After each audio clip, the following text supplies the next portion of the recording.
లక్ష్మీ జయంతి. లక్ష్మీ జయంతి పాల్గొన మాసంలో వచ్చే పౌర్ణమిని లక్ష్మీ జయంతిగా మనం జరుపుకుంటాం. ప్రతి మానవుడు కాంక్షించేది లక్ష్మీదేవి కృపనే. ఆ మాత కృప ఉంటేనే మనకి ధనధాన్యాలు సమకూరుతాయి.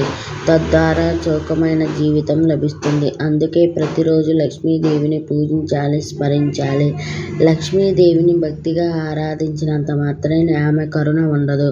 మనం నివసించే ప్రాంతాలు, ప్రదేశాలు ప్రతిరోజు శుభ్రంగా ఉంచుకుని, ఇంటి ముందు రంగవల్లి తీర్చిదిద్దుకుని సంప్రదాయం పాటించే వారికి ఆమె కటాక్షం లభిస్తుంది. ఇంకా ఇప్పుడు వివిధ పురాణాల్లో లక్ష్మీదేవి జననం గురించి తెలుసుకుందాం. క్షీరసాగర మథన సమయంలో సాగరంలో ఉద్భవించే అనేక వస్తువులు, అపురూప జంతుజాలాలతో పాటు లక్ష్మీదేవి కూడా జన్మించిందని ఒక కథనం అనేక పురాణాల్లో కనబడుతుంది. విష్ణు పురాణంలో మరొక కథ కనబడుతుంది. ఆ కథ ప్రకారం లక్ష్మీదేవి భృగు మహర్షి కుమార్తె. భృగు మహర్షి భార్య ఖ్యాతి. తొలుత వీరికి పుత్ర సంతానం కలిగింది.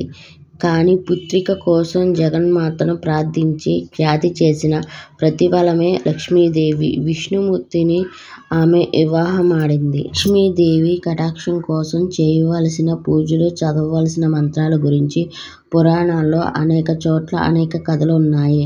శంకరాచార్యులు లక్ష్మీదేవిని ప్రసన్నం చేసుకునేందుకు కనకధార స్తోత్రం పఠించడం, అప్పుడు లక్ష్మీదేవి ఆయనకు కరుణించి బంగారు వర్షం కురిపించిందని ఒక కథ ఉంది. ఇలాంటి ఎన్నో కథలు ఉన్నాయి. అపరిశుభ్రంగా ఉండే ఇళ్లలోనూ, ప్రదేశాల్లోనూ లక్ష్మీదేవి నివసించదని పురాణాలు చెప్పబడుతున్నాయి. వాస్తవ జీవితంలో పరిశీలించినా ఇది నిజమేనని తెలుసుకుందాం. అందుకు లక్ష్మీ జయంతి రోజు కేవలం భక్తి శ్రద్ధతో పూజిస్తే సరిపోదు. మనం నిత్యం ఉండే ఇళ్లను, పరిసరాలను శుభ్రం చేసుకుందాం.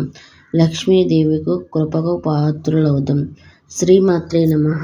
వీడియో నచ్చితే ఒక లైక్ చేయండి. మరిన్ని వీడియోల కోసం నా ఛానల్ సబ్స్క్రైబ్ చేసి, కామెంట్ చేసి, షేర్ చేయండి.